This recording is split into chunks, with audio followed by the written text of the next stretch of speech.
Welcome to the Waggle Room. When honeybees return to the hive, they perform a waggle dance, not to give answers, but to share signals, direction, distance, quality and possibility. Many dances can happen at once, different options, different signals, all moving through the colony together. Over time, patterns form, attention shifts, some signals fade, others gather momentum, and a way forward begins to emerge. Humans do this too, in groups, communities, in moments of uncertainty, long before anything feels clear or settled. The Waggle Room is a space to notice those signals, explore the systems they sit within, and make sense of what's emerging. Signals, systems, sense-making. Hi everyone, I'm absolutely chuffed to bits to be here with Daniel Hulme. I was very, very lucky about 8 months ago at Nudge Stock 2025. Sat in the audience with my friend Will, and Daniel got and stood up on stage. But the first thing he said, which drew me in, was he did a bit of a thing in his PhD, was studying bumblebee brains, which obviously me being a beekeeper, this being the Waggle Room podcast, I reached out to him and he has kindly agreed to join me, and absolutely over the moon that he's done that. So bit of the focus of what we're going to sort of talk out, it's going to be about people, decision making, value of AI, how do we make sense of all this stuff that's going on. But before we get into that conversation, I just want to say congratulations to Daniel, because he has actually been appointed as in the first cohort of the Fellows of the Academy of Mathematical Science I saw last week, which I thought was pretty cool. Sort of important marker. So you must be, well, personally, you must be pretty chuffed with getting that. Yeah, thanks, Mick. It was a real honour. There's about 100 people that got the fellowship, and it's nice to be kind of promoting the impact of maths on the world. Yeah, it's amazing. Well, when people talk about AI, obviously the conversation is usually jumps straight to, oh, this model, that model, which one's faster, which one's got best benchmarks, oh my God, the world's going to end, which we can go into a little bit. But I think what gets missed sometimes is the human side of it. Actually, how do we make sense of all this stuff? How do decisions get made? How do we form stories? How do we actually build confidence in this? And how do we stop confidence collapsing, I suppose? And really understanding the value, because I think value can either emerge or evaporate. So it's my go-to line. Anyone that knows or sees me speak about it, I am not a data scientist, right? I am an ex-squaddy. So I'm definitely not a data scientist. So I don't come at this from a technical angle, really. But I am lucky enough to work in an AI lab setting, like at a sort of organizational level. So most of my focus is on the people, how decisions get made. How do we engage people on this sort of stuff? And one question that might come up later that we are really struggling to sort of answer really is, how do we get value out of it? Because value is different to so many people in so many different contexts. And I'm seeing a lot at the minute of value just being put down as efficiency or productivity. And I don't think that's necessarily the best way to frame it for a lot of people. So yeah, with that in mind, like I said, absolutely chuffed to bits. Daniel's here in the Waggle Room. So Daniel, I've got reams of things I've read about you and podcasts I've watched, but for people that may not have come across you before, do you want to just give them a bit of an overview of your background? That'd be great. Yeah, no problem. Like, I've been involved in AI for a long time, over 25 years now. And so my undergraduate, my PhD postdoctoral in AI at UCL, just down the road here, I ran a master's program for a while with hundreds of students applying AI to solving problems across a whole range of different industries. And then I became entrepreneur in residence at UCL. And I now am the impact advisor for a number of universities, helping them figure out how to spin out deep tech companies. I spun out a company from UCL almost 20 years ago now, which has been building AI solutions in production in hostile environments for large organizations.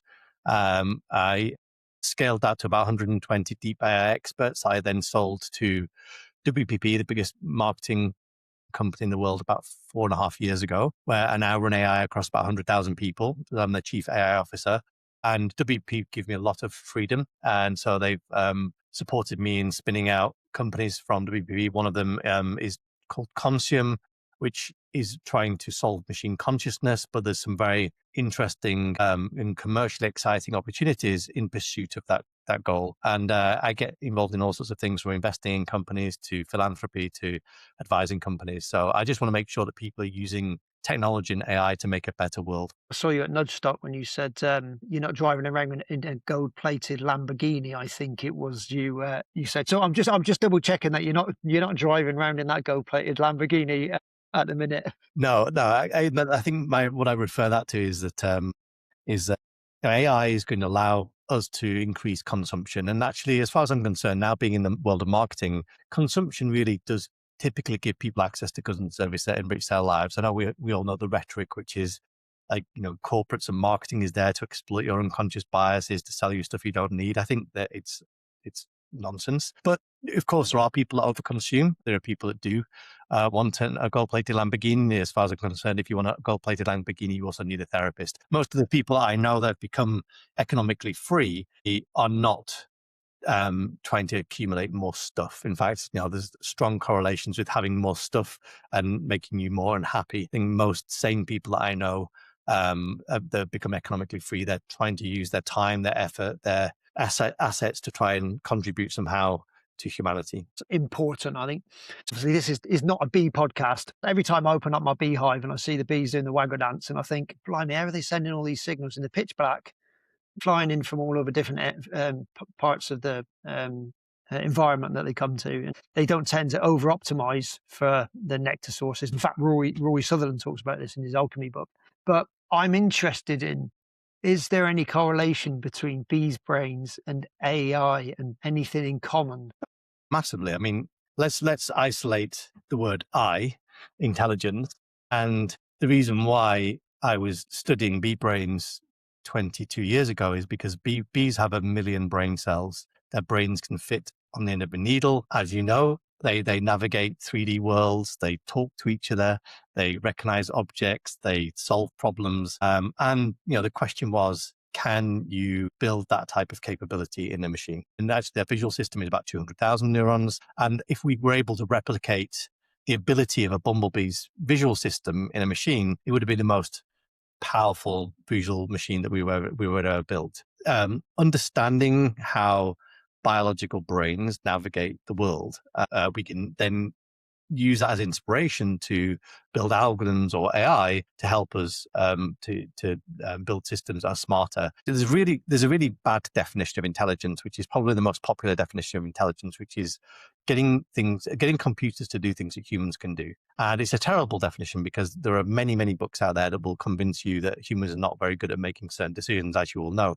And if I built a machine, again, that could operate like, a mouse, it would be the most powerful machine that humanity has ever created. So benchmarking machines against humans is a very dumb thing to do. The reason why it's happened, that's a popular definition, is because ChatGPT obviously is very good at language, and it's very good at corresponding in natural language. It's very good at also creating images. And when we get machines to behave like humans, and because humans are the most intelligent thing we know in the universe, we assume that that's intelligence. And again, there are lots and lots of different forms of intelligence and types of intelligence. Bumblebees are one of them. And the question for me is, what can we learn from biology and then use that as inspiration to build more intelligent machines?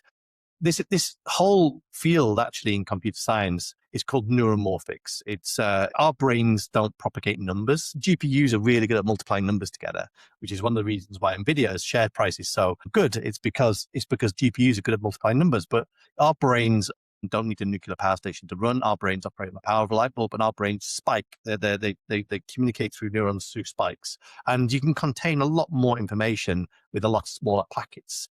And so this whole idea of looking at biological brains and using that as inspiration to be able to build smarter AIs is called neuromorphics. And that's one of the substrates that we're exploring for building towards machine consciousness.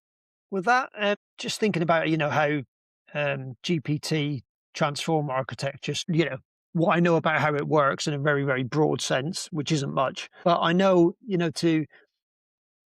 as humans, we can take in quite small amounts of information and then be able to do something afterwards. Whereas to get something coherent out of ChatGPT, the amount of compute and almost force power you have to put into the architecture is absolutely astronomical compared to, what is it, the 12 watts that our brain consumes or something? Is that the neuromorphic AI? Is that trying to, can we do more with smaller things, I suppose? Exactly. You can contain, store, process more information with different types of architectures and not just numbers. Of course, spikes are proxies for numbers, but they can contain much more the frequency of the spikes, the number of spikes, how quickly they come in, the time in which they come in. They all allow you to contain much more information than just numbers. And so that means you can do more with less. I think actually this investment into energy, this investment into mass infrastructure is going to explode. I think that there are going to be new architectures that appear that are going to be hundreds, thousands, maybe hundreds of thousands of times more energy efficient, more adaptable. As you know, large language models, they learn incredibly slowly. They have to get retrained, and they require massive amounts of data to retrain. They need lots of data to learn. I have to say to you that that's a phone once, and you know what phones are. You don't need to see thousands of examples of phones. So the point here is that whilst they are very smart, very capable, there are tons of innovations that we need to come up with to allow us to build much more adaptable, intelligent machines. Now, it might be that AI, large language models, can help us come up with those innovations, but we've got a lot of exciting innovations to come up with over the coming decade. In fact, I was speaking to my friend, lives out in Texas, the other day, and he says in Texas now, out in the middle of nowhere, you can see these data centers getting built, and they've got these small mobile nuclear reactors getting built next to them and all sorts. Yeah, is that the right thing? But I suppose at the minute the sort of appetite is insatiable for using LLMs, because that's I sort of class it as like almost like the gateway drug into understanding what AI is. I think back.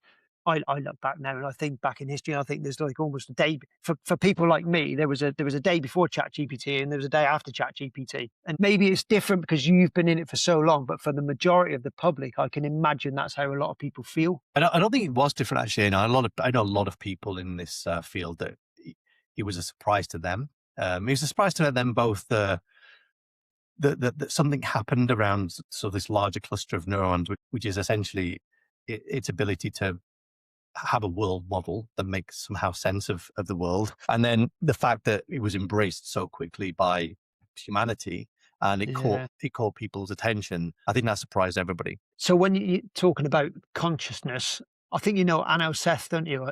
Is he an advisor?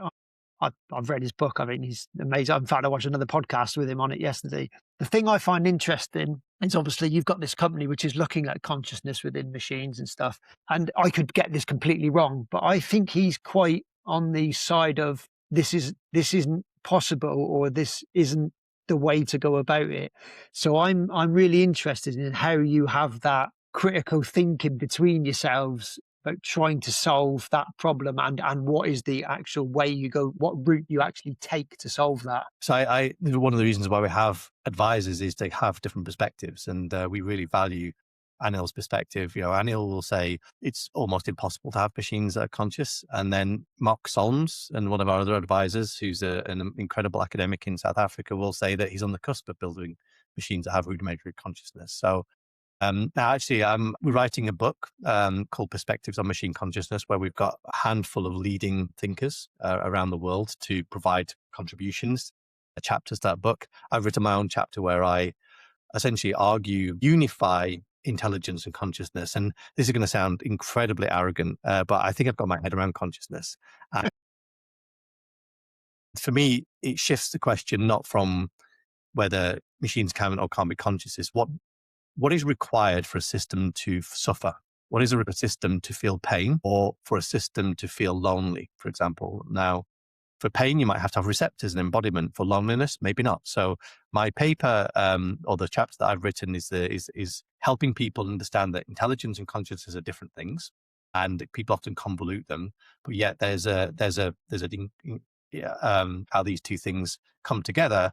And then say, actually, if this is consciousness, and, the reality is that we shouldn't be debating this for another 2,000 years, because I don't think we've got 2,000 years to argue about it, then what would it mean for something to suffer? Because what we want to ultimately minimize is the creation of billions of agents or machines that are somehow suffering and does not realize it. Yeah, I can imagine only for things I watch and read. The philosophical side of this is massive. The conversations that you must be having. Who's the guy? Thomas Nagel, is it? Where he wrote that thing when what is it like to be a bat? Bat, yeah. So, I mean, is that question, is it meaningful for AI?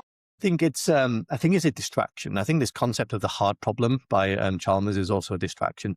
So I guess I can give you my noddy perspective if that would be helpful. Yeah. So we have evolved features and functions that allow us to make predictions about the world, plan about what to do, and then get feedback on whether that was successful or not. So those features might be anything from to language, feeling, empathy. We develop these features. If you go to I didn't actually talk about the actual definition of intelligence, which is goal-directed adaptive behavior. So it's a much more robust definition of intelligence than getting computers to do things that humans can do. And the key word in that definition is adaptive. What you have to do is build systems and make decisions and learn whether those decisions are good or bad and adapt themselves so next time they make better decisions. So I guess if I was being really controversial, since the large language models are not adaptive, and almost everything in production right now is not adaptive, one might argue that nobody's doing AI, which is of course ridiculous because everybody's doing AI.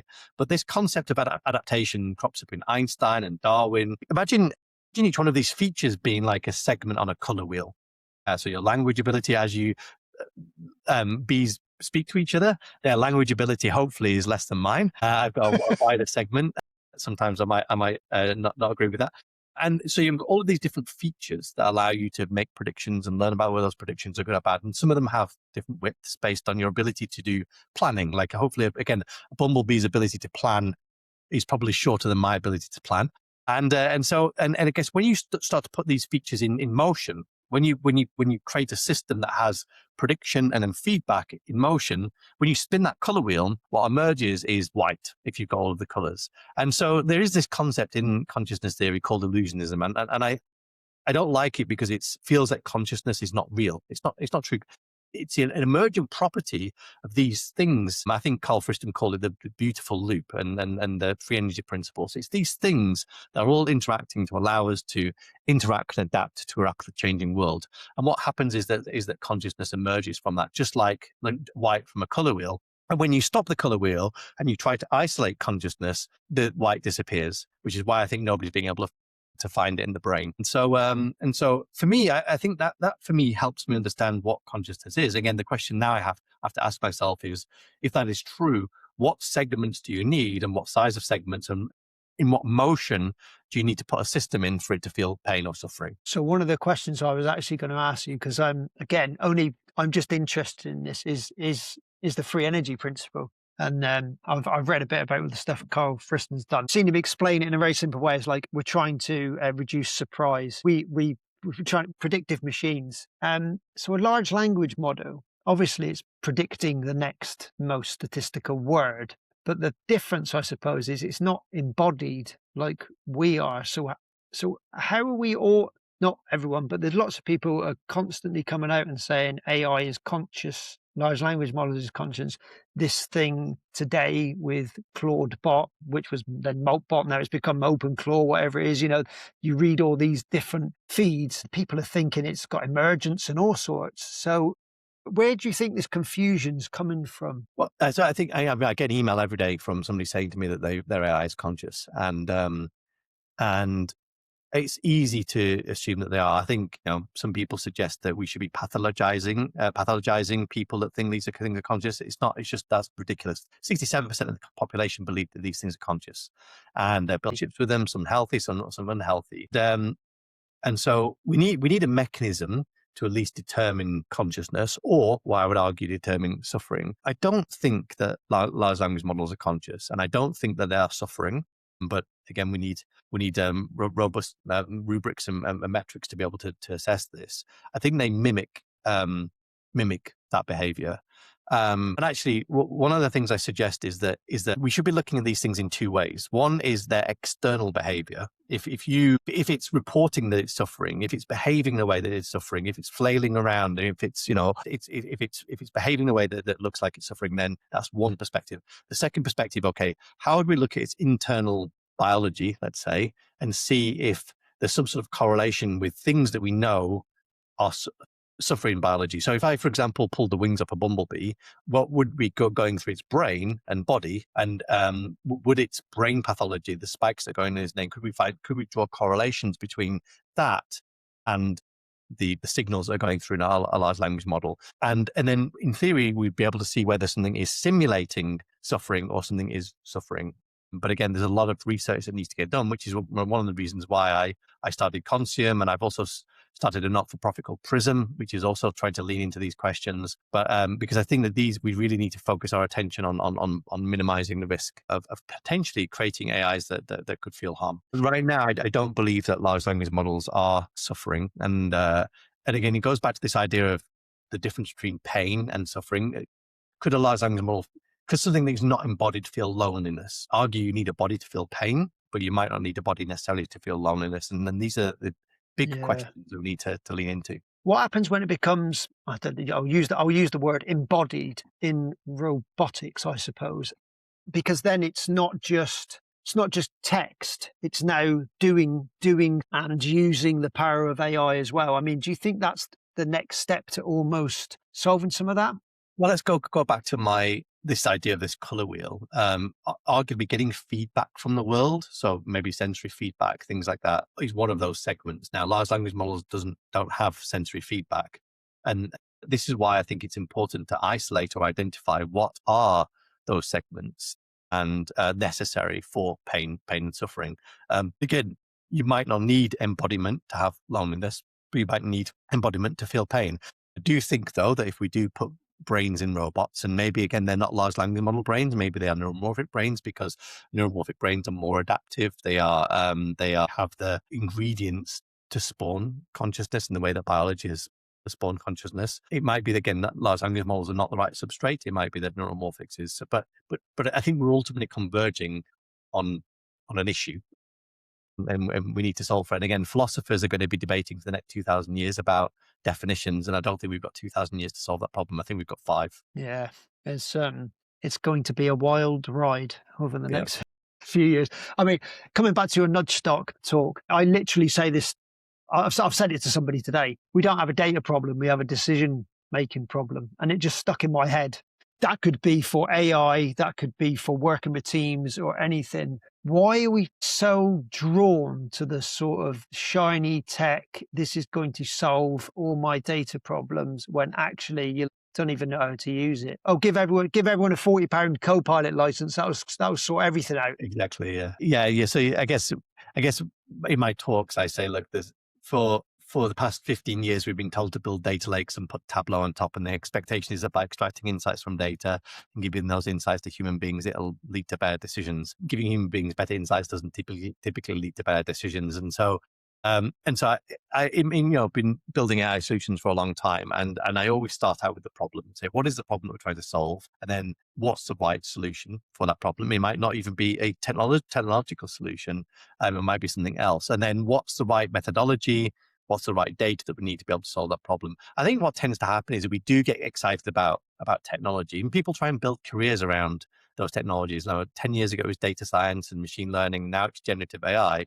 So people try to jump on the hype and try to associate themselves with these technologies and try to claim that they know what they're talking about. I know people have been in the game for the past 15 years that really still don't know what they're talking about, because they managed to convince people that they do. And then the second thing is that the tech consultants and people are then trying to sell you solutions that are going to benefit them and not necessarily benefit the organization. I mean, how many times have we been told by a tech consultancy, we're going to come and help you build a solution, but you're going to own the IP, all that kind of stuff. And ultimately you're left with something you can't support, that's not differentiated, and they're milking all of the benefits. And that actually annoys me. I think that there's powerful, large tech consultancies out there that are giving the wrong advice, and that then it ends up being and having a massive amount of misinvestment over a 3-4 year period. And the problem is that they move on, people that bought the solutions move on, and they leave a carnage of problems, and then they go on to create a carnage of problems in the next iteration of technology. So I'm very sober when it comes to the application of these technologies, and because I've got an appreciation of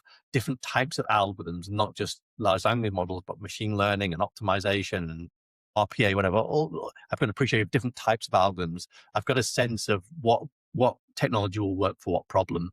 So rather than starting with the data, rather than starting with the technology, always start with the problem. I know it sounds obvious, but people still get excited about technology. Yeah, released a podcast this morning actually with a really interesting guy called Paul Sweeney. And he wrote a book and it's called Magnetic Nonsense. I think it's fantastic. He tells a story. He did a little research into the metaverse. 3 years ago, we were going to spend trillions in the metaverse. You go onto the site today and find out that, $150 is getting spent on people buying up things in it. And yeah, I find it very frustrating where people are just trying to sell stuff into places and they don't actually understand what the problem is.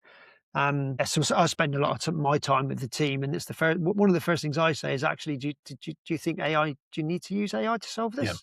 Yeah. I absolutely wholeheartedly agree with everything you're saying there. The whole thing of leadership within organisations around this. What do you think's going on? Well, it's one of the reasons why I do all of these talks, and one of the reasons why I do these podcasts is because I feel like if I can influence as many leaders as possible to make careful decisions, then they will place better bets. Rather than going back to what you were saying earlier, rather than just focusing on productivity and all this kind of stuff, you need to be focusing these technologies really on things that are going to differentiate your business from your competitors. Going to build some AI that improves productivity is a waste of time. You're going to be able to buy that from a third-party vendor at a fraction of the cost. I mean, I'm guilty of this in the past, saying this, which is let's focus on quick wins and low-hanging fruit. The reality is that the things that are going to differentiate your business are not quick and they're not easy. And that's where it's also important to have differentiated talent. People have been doing this for decades, and not just people have rebranded themselves as AI experts over the past 3 years. And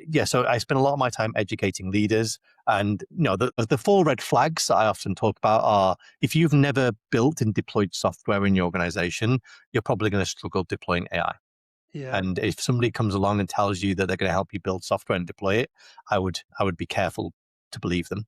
The second is actually is talent. And going back to the point about why does this happen, is that CXOs, they want to build careers around this stuff. And so they say, well, let me go and build my own AI team, give me some money. And again, the reality is they can't retain talent because it's really hard to create an ecosystem where AI people thrive. The whole waiting for your data to be ready, your data's never going to be ready. And so start with the problem. And then finally, don't focus on quick wins and low-hanging fruits. And again, I think if we help organizations and leaders make better choices over the next several years, we're going to massively reduce the amount of misinvestment. One thing that struck with me as well, and which I've heard you speak about, is AI ethics. And I think how you sort of framed it is AI ethics is human ethics. Yeah, I'm quite controversial in some of my talks, but yeah, I argue that there's no such thing as AI ethics, because really one of the differences between humans and AI is AIs don't have intent. Humans have intent, and it's the intent that needs to get scrutinized from an ethics perspective. Is this the right thing to do? And there are already structures and processes and methodologies of scrutinizing intent. You don't need to have an AI ethics board. And again, people confuse things like bias, AI safety with ethics, and that's not ethics. That's have you built a system that can do what you want it to do? That's an engineering problem. The fact that it's biased is an engineering problem. It's not an ethical problem. That said, I'm going to contradict myself, which is I do think there are ethical questions associated with AI. Things like, if we build a conscious machine, do we have the right to turn it off? But these are not questions for business people. These are questions for philosophers and academics. The bias thing, I get asked that a lot, when I'm stood in front of, I'm trying to show people how to use this stuff and give them a little bit of understanding. The thing always comes up about bias in the large language models. And I've been trained on the whole of the internet. What do you expect? Yes. There's some awful stuff out there. Yeah. I know companies are spending massive amount of money trying to engineer bias out of the system. And then if I'm a human trying to get bias out of the large language model, am I then putting bias back into it because I've got my own bias? And then I don't know if you've ever come across Dave Snowden, the Cynefin framework and complexity. Name rings a bell. He talks about actually a lot of bias is good. Where it's like a heuristic in our evolutionary makeup. So yeah, I find it a difficult thing to answer sometimes. I always think people think the bias in the system is negative. Yeah, it's the wrong question. Does my system have the ability to solve the problem that I want it to, and within what error bounds? And so, actually, going back to your point about bias, we actually might want to build in BPP, audiences that represent different communities, that represent the Yeah. LGBTQ community, that represent a political party or newspapers. So we essentially bias them to represent that community so you can understand their perspective. Will this ad trigger you, or will it have, cause harm or break a law? Talking about bias is the wrong question. This does lead on to the point of, it's important to make machines explainable and all that kind of stuff. And we know that large language models are hard to explain. But you just need to, as an engineer, will this solution solve my problem? How do I think about the failure points and how do I mitigate the failure points? That's really what you need to focus on there. But again, what happens is that people get very excited and they rebrand themselves as AI ethics and AI ethicists. When you were speaking at the conference, you talked about AI singularity. So even the word singularity, you think, oh, it's one thing, but actually you've got these 6 different sort of lenses on it, I suppose, and it follows the PESTLE framework. People are looking for understandings of AI in that sort of, in those lenses. So I don't know if you could just quickly go over those, just to explain. Yeah, I've got 7 now. Actually. 7 now. Oh.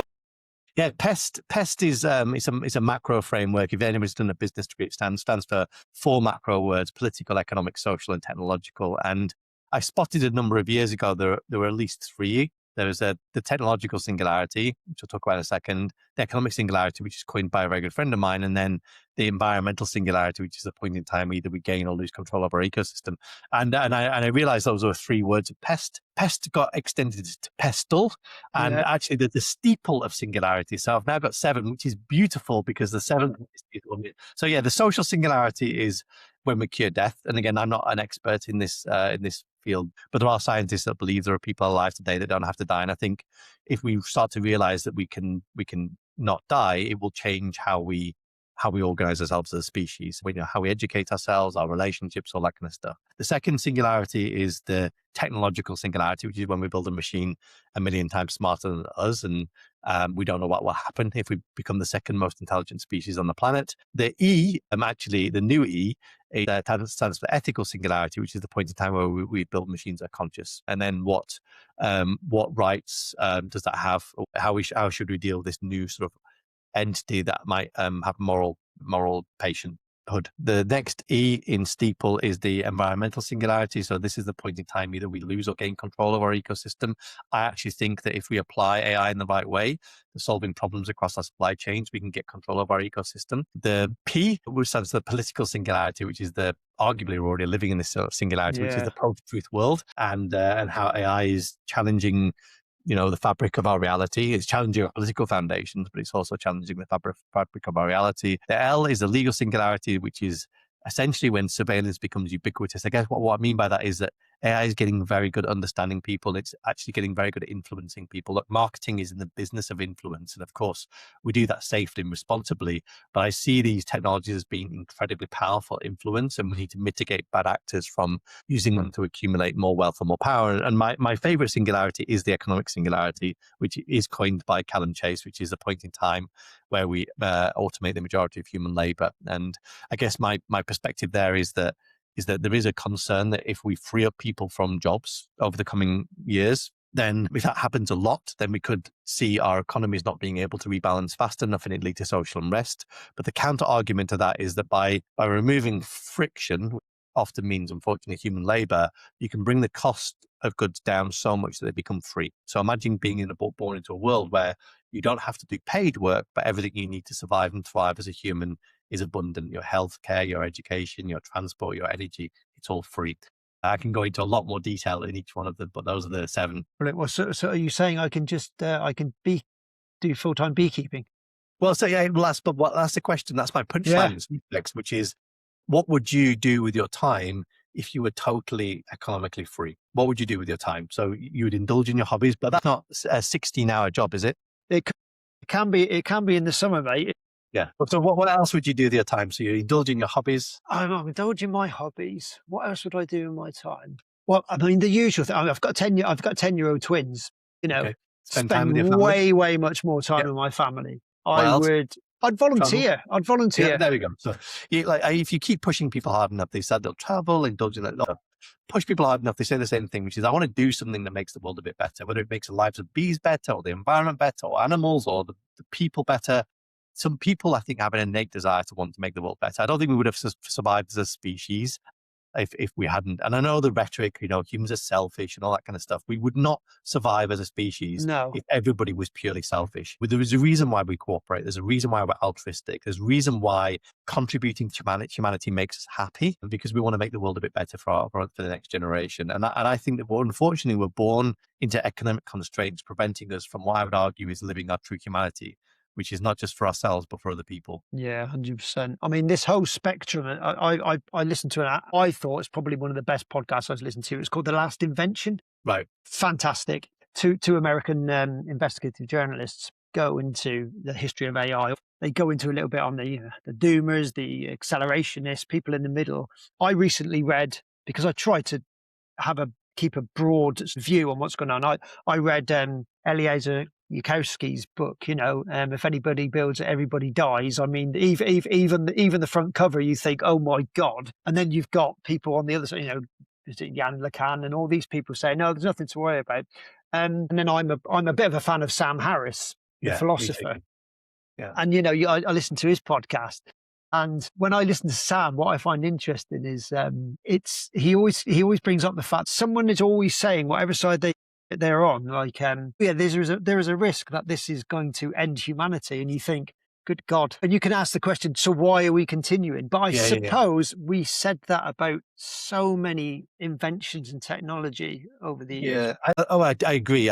But I think the reason why this is different this time, and I'm sure that they said that last time, is that we've never had a technology that is capable of doing everything that a human can do, everything. Yeah.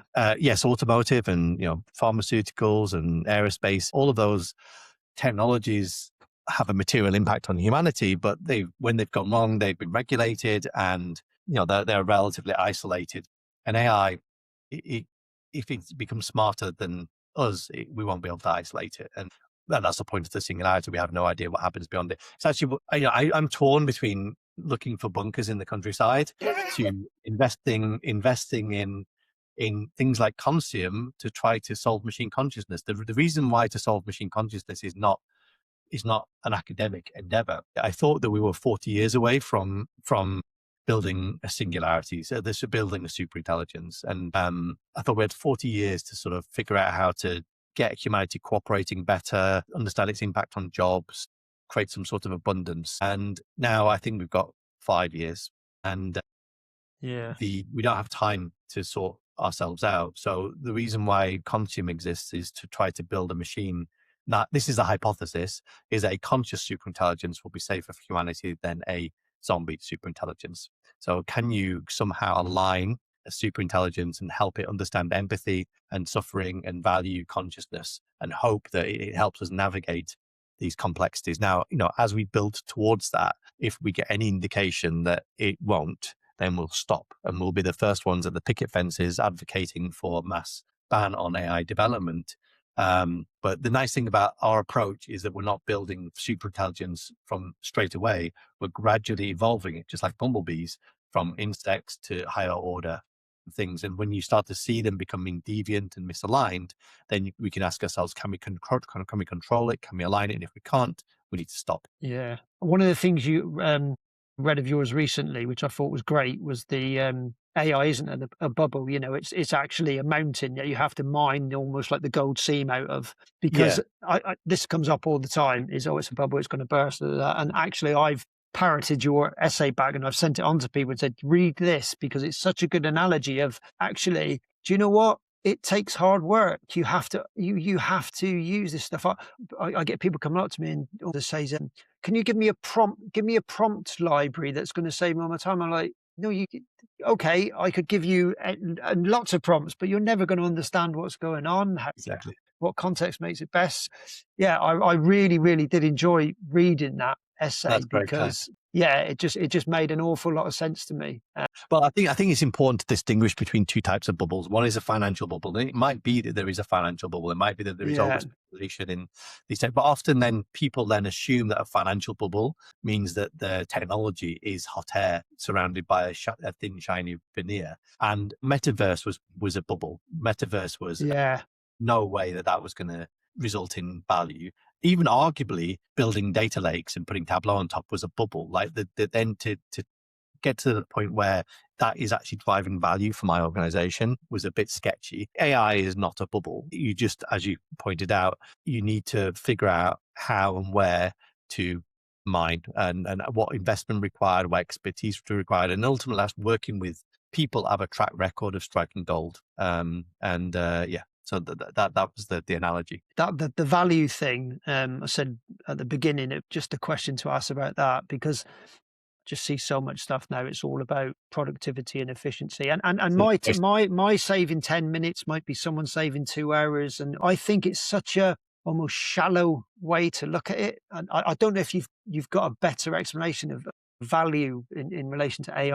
Yeah, well, first of all, it's a distraction. I'd say third parties are going to provide tools that will allow you to do more effective expenses and onboarding and all of that back office stuff. Like focusing on that as an organization and trying to build your own solutions. Maybe buying them in, that's all perfectly. But if you're not focusing on differentiating your supply chain, your front of office compared to your competitors, then you're going to die. And so, my job in WPP, for example, is to focus primarily on the front office. How do we provide a marketing solution, enable our talent base to utilize these technologies to create better content than our competitors? This is not about building an expenses bot, an expenses agent. And so, again, unfortunately, I think companies are being told by tech consultants to go and focus on productivity because that's where they're getting their money from. Yeah. So I've got a 77-year-old dad and 10-year-old twins. What the hell do I tell them about AI? I don't know. I've got 2 little girls. I've got a 5 and a 6-year-old, and we haven't really broached the subject yet. But I guess the world is going to change rapidly over the next 5-10 years. And I do contradict myself. Humans are intelligent. We're the most adaptive species on the planet. And so understanding the characteristics to enable us to adapt, like, critical thinking and resilience and creativity, all of these words that we value in people. Yeah. I think we need to focus on helping people identify their developmental needs and give them the tools that they need to be able to become better human beings to navigate this complex world. That's 100%. I mean, we're coming to the end. You've given me so much of your time. Where can people find you? I mean, I'll put links to all this in the podcast, but where's the best place for people to go? On LinkedIn, you can email me, daniel@satalia.com. I've got a website now called hume.ai, which people can get in touch as well. But just reach out. Really keen to keep the conversation going. So I've got one final question, and it's I'm asking anyone that comes on the podcast, I'm asking them the same question, because what I want to actually do is I want to build up a bit of a corpus of information on this question. But from your own perspective, what's the signal you think we're failing to see? The signal of failing to see. Well, actually, ironically, this happened over the weekend. Malt book, which is the real power of agents and AI, is not agency.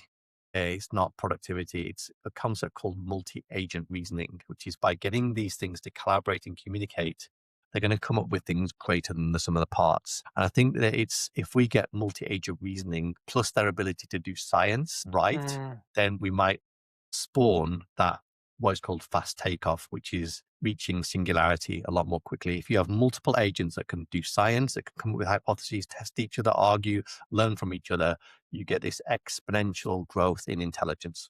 Well, I recently watched the Netflix documentary of Demis Hassabis, and the whole protein folding thing just blew my mind. This is the thing, it's those type of stories around the protein folding that I think should be amplified. We have to come to a balance. We do. Actually, one of Conscium, the consciousness company, one of its first products is agent verification. So just testing to make sure agents behave themselves. But the second is looking for applications for neuromorphics. And I know that Demis is interested in drug discovery, but one of the exciting applications for these types of technologies is in mRNA drug discovery. So we want to have our AlphaFold moment over the next 18 months. Awesome. Well, I'll keep a close eye on that, Daniel. Thanks ever so much for giving our time. This is absolutely fantastic. The chance to get to someone to speak to someone like you that's involved in it is just blown my mind. It's a real Yeah. pleasure, Mick. Thank you. Thank you ever so much.